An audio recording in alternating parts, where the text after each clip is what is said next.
the accounts of the mystics from both East and West are extraordinarily similar, almost uncannily so. They all seem to be describing essentially the same experience of the unio mystica or union with the divine. Keep watching to learn more.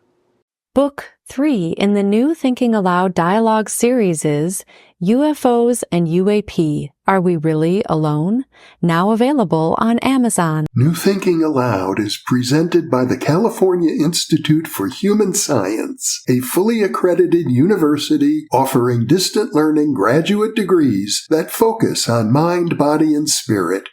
The topics that we cover here. We are particularly excited to announce new degrees emphasizing parapsychology and the paranormal. Visit their website at cihs.edu.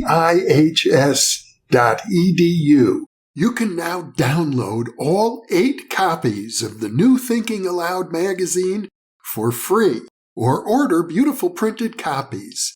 Go to newthinkingaloud.org.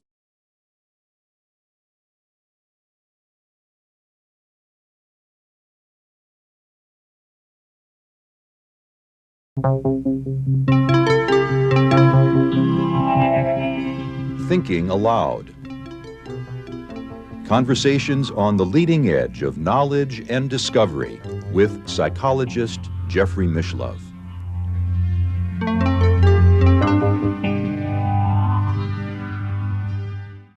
Hello and welcome. I'm Jeffrey Mishlove. Today, we'll be exploring what theology might look like in the coming millennium. My guest is Peter B. Todd. Regular viewers will remember an interview with him not long ago talking about his own near-death experience. In addition, he is a Jungian-oriented psychotherapist practicing in Sydney, Australia, and he is the author of the Individuation of God, Integrating Science and Religion. And now I'll switch over to the internet video. Welcome, Peter. It's a pleasure to be with you once again. It's a great pleasure to be with you once again, to be communing with somebody who has so many similar feelings about the world and about the divine. I think that's correct, Peter. I think we do. I suspect that you are a fellow mystic. I can't claim to have had a lot of profound mystical experiences, at least not in this lifetime, but I feel a great affinity for those who have. Mm-hmm. I'm especially interested in, I really am, in the idea of a theology for the next millennium, because it seems to me that these days, probably for the last 300 or 400 years, if not longer, there's been a terrible schism between science and religion. It's as if one of my colleagues maintains that at the Council of Trent, I think it was in the 17th century, the scientific world and the religious world sort of agreed that they would operate in separate domains, that the religion would incorporate within itself everything having to do with consciousness, and science could explore the physical world. And it seems to me that we're ready now for a reunification of these things. I expect it'll be a very long process. It'll probably take hundreds of years for this theology to come together completely. But I noticed in reading your book, The Individuation of God, that you've put many of the pieces, you've sort of lined them up as in terms of what such a theology could look like. Mm-hmm. For example, you emphasize the idea of quantum computing taking place at the cellular level, that it's quite possible that microorganisms have already solved the problem that universities all across the world are working on right now, how to build a quantum computer. Absolutely. And this would be an example, quantum computing and quantum information, of the rudimentary mind-like qualities that great thinkers have referred to prior to the advent of consciousness, which Pauli referred to consciousness as a late-born offspring of the unconscious soul. So I think what you're referring to there with quantum computing and microorganisms and prior to the emergence of Homo sapiens and reflective consciousness is mind, but at a pre-conscious, not yet conscious level, a late-born offspring of the unconscious soul, or anima mundi in Jung's sense. Mm-hmm. And because you're very interested in the work of Teilhard de Chardin, you focus quite a bit on the process and the theory of evolution and how that has to be taken into account in any kind of theology. Yes. Well, of course, to go back just a little bit to the schism that you referred to, you're quite right, that existed for 400 years. And the prophets of the quantum revolution, and particularly people like Niels Bohr and Wolfgang Pauli, who collaborated with Jung, their mission was to deal with the so-called psychophysical problem, implicit in that being a reunification or remarriage of these irreconcilable opposites of science and religion. So that meant, with quantum physics, the reimportation of psyche into science in the form of the so-called personal equation. Now, could you define the psychophysical problem for our viewers who may not know just what you're referring to? Well, the problem is that of there being an intelligible relationship between mind and matter, that being a profound ontological and epistemological question. So various people have tried to find answers to that question, certainly Teilhard, but if you take Jung and Pauli or David Bohm and his colleagues, we have one ontological foundation, being the unus mundus of Jung and Pauli, from which the mental is approached via Jung's collective unconscious and the material via quantum unlocality, which through symmetry breaking becomes the epistemic split of mind and matter. Just as in the Bohm scheme, the implicate order gives rise via enfoldment to the epistemic split or epistemic reality of mind and matter, whereas the implicate order is one of undivided wholeness, like the unus mundus of Jung and Pauli. Doesn't it also refer to the idea that the collapse of the wave function, so to speak, in quantum physics seems to be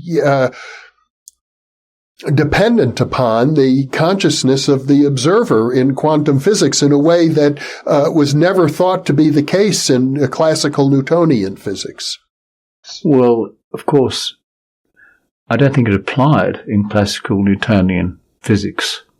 That now is regarded as a limiting case in a much more overarching theory of physics, which includes the quantum revolution. But since the quantum revolution, it's been no longer possible, of course, to keep the psyche excised or consciousness removed from this scientific enterprise, and it was baptized personal equation by Jung and Pauli.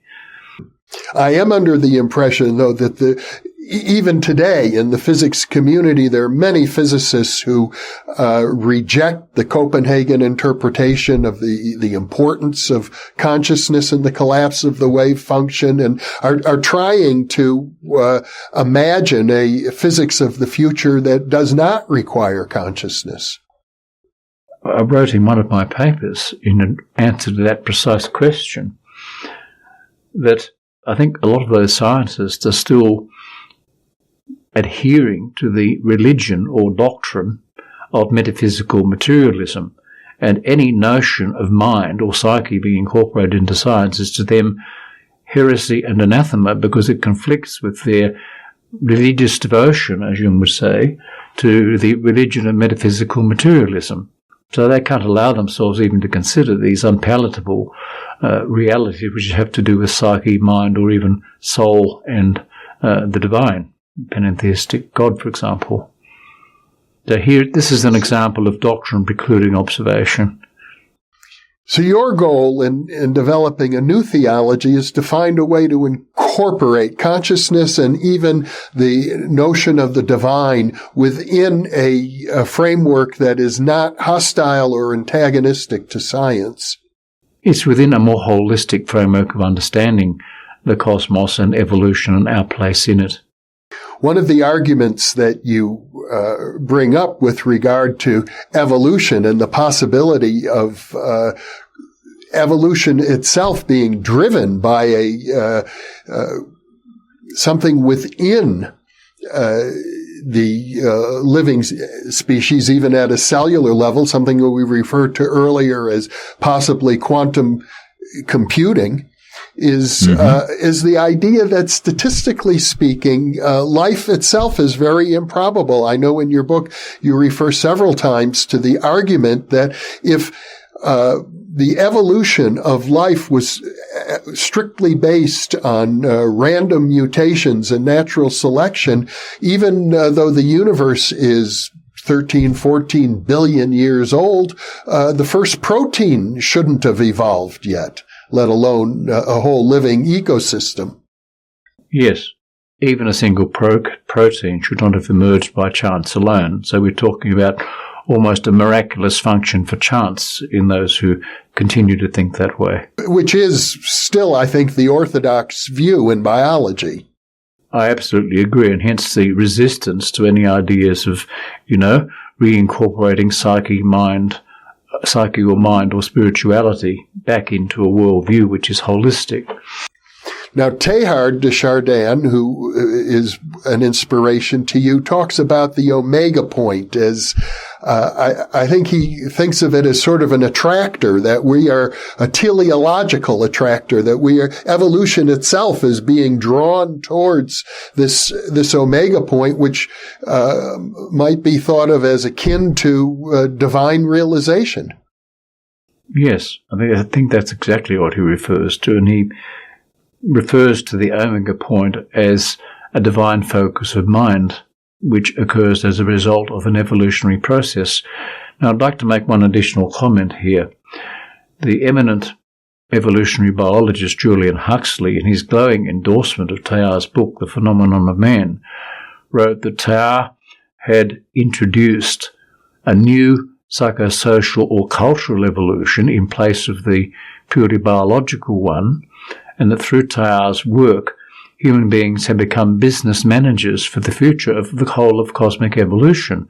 So here is an example of us not just being spectators, but actors in the great drama of creation and cosmogenesis. The term noosphere developed by Teilhard, earlier we compared it to Jung's collective unconscious, but it would also, I think, include all of conscious human culture as well. Absolutely. Absolutely. We act upon the world through our endowment with reflective consciousness. Actors, not spectators, as I may have said a little earlier.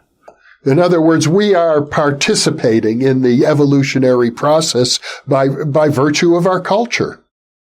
Yes. We're active participants or active concelebrants in the emergence of culture with God, co-creating with God, if you like, co-evolving with God. And another person who seems to have been an inspiration to you, the physicist David Bohm, who talks about the implicate order. And I think it's Bohm who also went a little further and said that human beings represent a mirror to the universe, reflecting back so that the universe can come to understand itself. Yes. David Bohm's comment, I think, if I can remember it accurately, was that consciousness is the mirror the universe has evolved to reflect upon itself and in which its very existence is revealed. And he wrote about, as you know, human beings participating in a mind indefinitely beyond that of the human species as a whole. Well, although he probably didn't have a language, he might as well have been referring to the collective unconscious of Carl Jung or Teilhard's noosphere. What you're proposing then in terms of a theology is that there's an aspect of the divine within each human being, that in effect our consciousness is like a spark of the divine fire. Yes.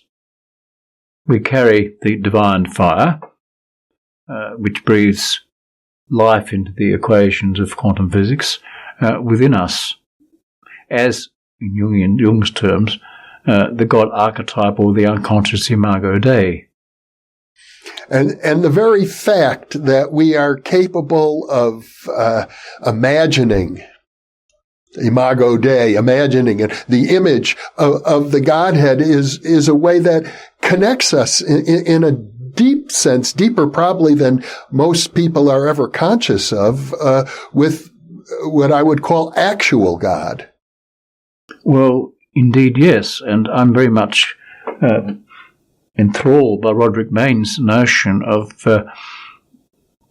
stated in Latin first, there being a Deus implicitus, that is implicit in cosmology and evolution, which becomes a Deus explicitus, explicit, in and through the consciousness of reflectively conscious human beings. So that God is very much immanent and within us and yet transcending us. There's something more, as Roderick Mayne would say, and that's something more for Roderick, and I agree with him, was Jung's notion of the transcendent God archetype, which transcends space, time, and causality. And I suppose culture, because right now it strikes me that when you talk about theologies, we have, Western culture, Eastern culture, Islamic culture. They all subscribe to different images of the deity, but those images are culture bound. And if one wishes to develop a theology which would be consistent with science, it has to pay much more attention to logic and empirical evidence than to culture. Yes, I agree with you. And as Jung put it, the divine cannot be known through empiricism and reason alone. There is something left over, something transcendent, something mysterious, which perhaps we shall never fully understand in our finiteness. Which is a limit of all theology. Yes. And taking what you were saying about the different theisms or faith traditions, including those of the East, I suspect that the important common factor there, apart from the philosophies and the theological ideas or systems of belief erected as these religious systems of thought, is the mystical experience itself, which, if you read the accounts of the mystics from both East and West, as Jung did, are extraordinarily similar, almost uncannily so. They all seem to be describing essentially the same experience of the unio mystica or union with the divine. I think that the belief systems of various religious traditions are like the tip of the iceberg in relation to the whole, and the foundation of all of them is the mystical union with the divine.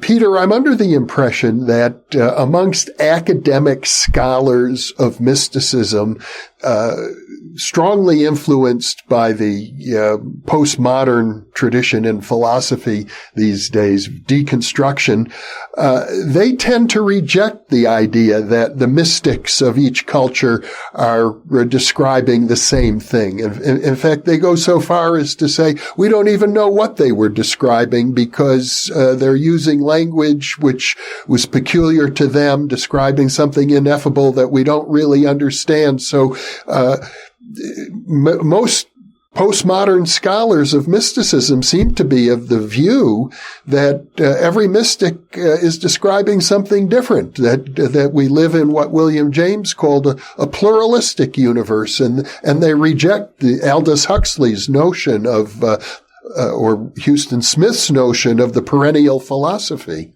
I suspect that a lot of these contentious ideas about the nature of the mystical are from people who probably haven't read Jung and his description of the mystical experience, all 20 volumes of it.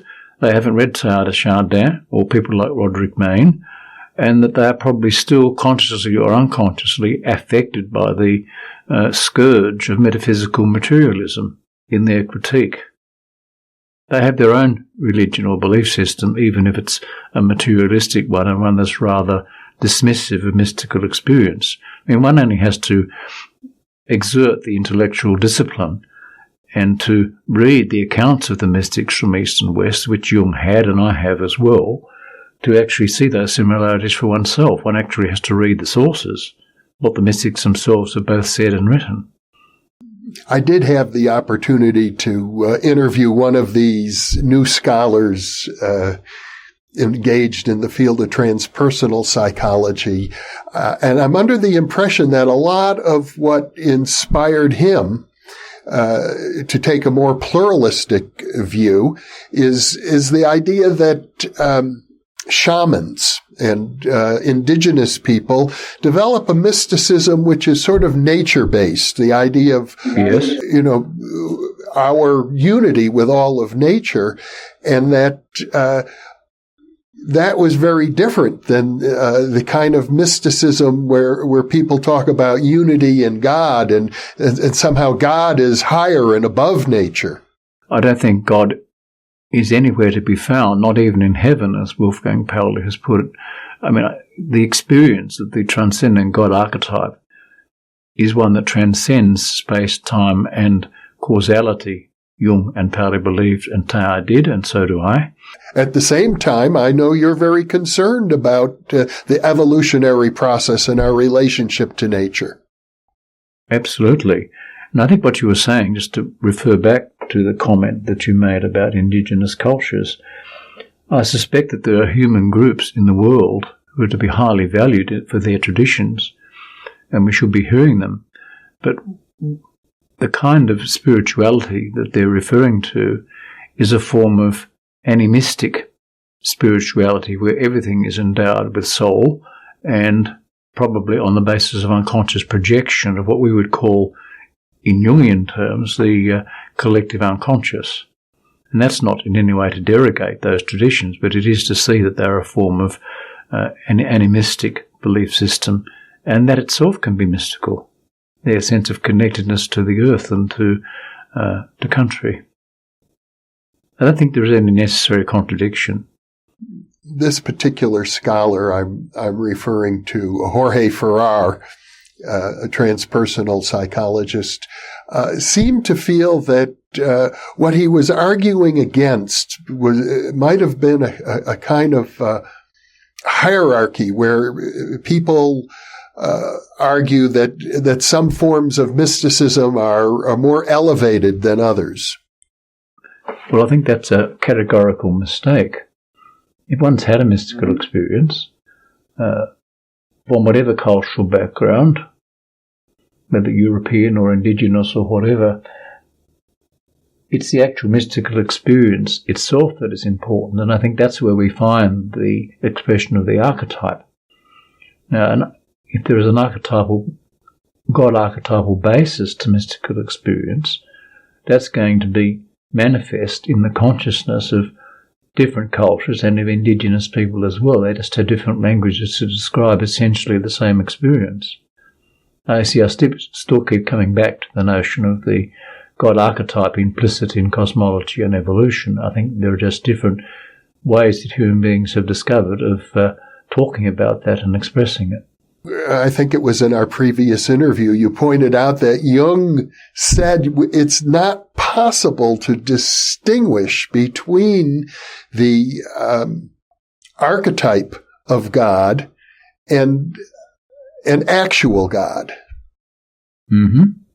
And I think he also made the point that the Godhead archetype is really the archetype of the self, the deep source of each individual consciousness. Yes, but the archetype of the self as a numinous archetype in the collective unconscious, not to be confused, as some people do, with an inflated ego. I mean, we have a few examples of that trotting around the planet at the moment, of whose names I won't mention, but I think they're a potential menace. In fact, I think in Jungian psychology, the idea of ego inflation, in fact, in probably every psychology, even in daily life, the idea of ego inflation is considered one of the largest detriments to human evolution in general. I couldn't agree more, as well as having potentially very destructive effects. I mean, we only need to take phenomena that Jung himself referred to, like Adolf Hitler and the Third Reich in Nazi Germany, Joseph Stalin or Chairman Mao, as examples of people with massive, frighteningly grandiose selves who murdered millions of people and who were very destructive to human beings. A genuine mystic could not possibly be like that. And in fact, most genuine mystics are marked by their humility rather than their aggrandizement of self, because they have this sense of the finiteness of who they are in comparison with the, Jung said, something infinite. The tricky thing here is to acknowledge and honor the divine spark without letting the ego use that as an opportunity for its own enhancement. I quite agree. And I think genuine mystics, including even people like Carl Jung and Wolfgang Pauli and Teilhard and many, many others, even those going back into the Middle Ages, like Hildegard of Bingen, for example, who Jung quoted in Symbols of Transformation, are noted by their humility and their empathy for other people. Now, somebody who's narcissistic, grandiose, and whose ego is inflated experiences no humility, nor are they capable of any empathy for other people or compassion. And you're speaking as a psychotherapist now, I presume. Yes. Well, I don't easily split myself into various parts, David. I'm a psychotherapist who also happens to be deeply mystical and a voice for this emerging evolutionary process theology, which is leaving the old notion of an external God bound by dogmas behind. An evolutionary process, however. And you also focus on a term, entheogenic. Am I saying it correctly? Yes. I think that's a word for the divinization of the world and the cosmos. I mean, as you know, theos is the Greek word for God. So you would say that we're going through a process of divinization. Co-creative divinization, yes. The fact, I suppose, that probably 1 million people or more have now had an actual death experience, such as yourself, and have been revived from it, is one example of that? Yes. And, of course, what's really notable, and I know you've interviewed people like Peter Fenwick who've had a lot of experience as neuropsychiatrists with people who've had actual death experiences. What's notable is that none of them is stark raving mad. They're quite sane. Because there have been a lot of attempts to discredit NDEs on the basis of, they must have some neurodegenerative disorder or be crazy. Well, in fact, how I got into this field that we both share, when I was an undergraduate in college, I decided to write a senior honors thesis on the psychology of religious mysticism. And my thinking as I started that process was there must be some form of psychopathology involved that causes people to imagine that they have communication with the dead or mystical experiences. But as I looked into it more and more, I encountered the work of Abraham Maslow, who noted that people who have had mystical experiences are typically very high functioning individuals. In fact, he interviewed people like Eleanor Roosevelt and Albert Einstein, some of the most highly accomplished people on the planet, and found that they typically reported mystical experiences as being the basis of their careers and their life choices. Yes, well, as you know, Jeff, Abraham Maslow, in writing about self-actualizing people, he did a lot of research into them, did make that comment that whilst being perfectly sane, most of them did have some sense of mystical experience or connection with something beyond themselves, something transcendent. Yeah. They certainly weren't insane, nor did they have craziness imputed to them, as some people did. That's why we hid our ideas in these schools of radical behaviorism. I mean, those ideas were forbidden. I remember being told by one lecturer that if I ever dared submit an essay on Jung, I could be guaranteed a failure. I mean, that was just an example of attitude.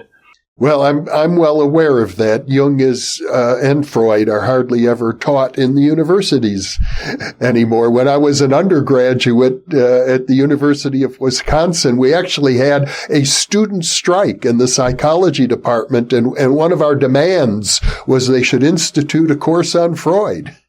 Mm-hmm. Well, at Sydney University, when I was undergraduate, Freud was mentioned only in the most disparaging terms in the course on personality theory, and Jung was not mentioned at all. And under the impression, in spite of the vast influence, Jung and Freud are two of the most influential thinkers of the 20th century, they're still largely excluded from academic discussions. A prophet is not without honour except in his own country. I would see Jung and in a way Freud, but particularly Jung and Pauli and David Bohm and Teilhard de Chardin as being prophetic voices in many ways, or if you like, conduits for the unconscious expressing itself in the world. You make a big point of the convergence of depth psychology and quantum physics these days, and not just quantum physics, but all of modern physics as well. I know it's a burgeoning field.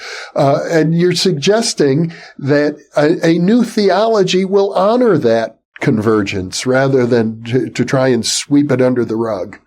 You see, I think with the gradual collapse of religious institutions and the demise of the old dogmatic theologies based upon ideas of the immaterial universe, these old theologies are being replaced by a now emerging evolutionary and pantheistic theology, which I've already referred to and championed by people like Roderick Maynard Essex, as they were indeed by Jung and Pauli and David Bohm and his disciples. One of the other strong features of the theology that you're developing is dual aspect monism, the idea that we discussed in our first interview of that neither mind nor matter is reducible to the other, but they both represent aspects of an underlying reality that Jung would have called unus mundus. Yes. Well, mind and matter are both necessary and mutually exclusive, though irreducible to one another, and emerge by symmetry breaking in Jung-Pauli's scheme from an underlying unus mundus, from which, however, it's said that the mental is approached by Jung's collective unconscious and the material by quantum non-locality. And I think I said in the first interview as well that David Bohm's implicate order is essentially a restatement of the same principles. So what we have here, when Bohm refers to the implicate order and other physicists talk about the quantum reality and the idea that physics itself is reaching into realms that one might say are beyond, certainly beyond the four-dimensional space-time matrix that we normally think of, maybe entirely beyond space and time.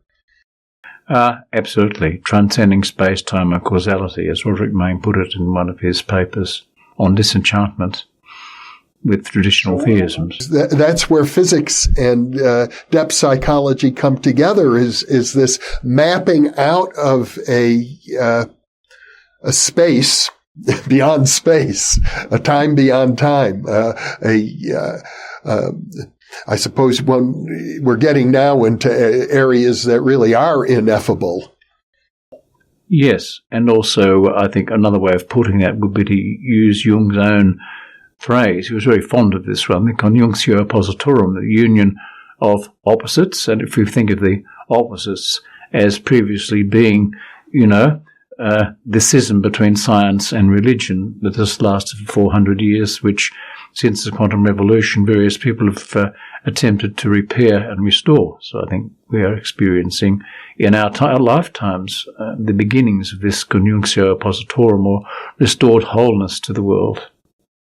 Well, I'm certainly under the impression, Peter, that your work, and in particular your book, The Individuation of God, is a very important step in that direction, but it's a process that will take, I should think, a century or more to really unfold.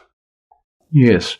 Well, the book was published, as you probably know, by Chiron, which is an arm of the Asheville Jung Center. And Murray Stein, who was one of the founders of the Asheville Jung Center, wrote a book which I read called Jung's Treatment of Christianity. And in the penultimate chapter of that book, Murray Stein quotes Jung as having a conversation with one of his peers, whose name I can't recall at the moment. But Jung's idea was that the emergence of the new religion of which he was laying, he actually said, I am one of the ones laying the foundations. This would take about 300 years. Now, this is back in Jung's time when he was writing of that process requiring several centuries to be completed. To me, that's a realistic expectation, especially frankly, as I think of your life. And, you were a young man and were asked to go through conversion therapy. Aversion therapy, actually. Painful electric shocks, chemical castration, and other horrors. So you have seen a lot of social evolution around that particular issue in your lifetime. I've seen a lot, and I've attempted to be an agent in bringing it about within my own limited resources. Well, and you're going much further now than just dealing with issues concerning sexuality and gender. You're really looking at the depths of the human soul, which frankly seems quite appropriate to me. I agree. It's about what it is to be human and to be connected to the anima mundi, to have soul and connection with a numinous reality within and beyond ourselves. Peter, Todd, this has been a joyful conversation, truly, a very optimistic one. I want to thank you for being with me and encourage our viewers to take a look at your book, The Individuation of God.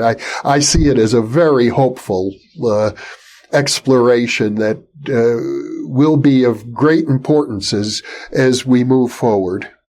Thank you very much, Jeffrey, and I believe that realistic optimism and contributing creatively to the world rather than being destructive is one of the aftermaths or after effects of the NDE.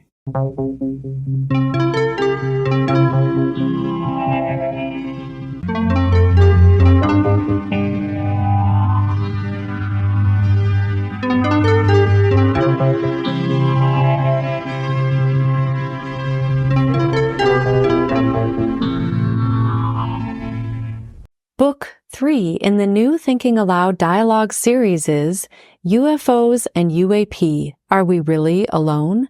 Now available on Amazon. New Thinking Aloud is presented by the California Institute for Human Science, a fully accredited university offering distant learning graduate degrees that focus on mind, body, and spirit.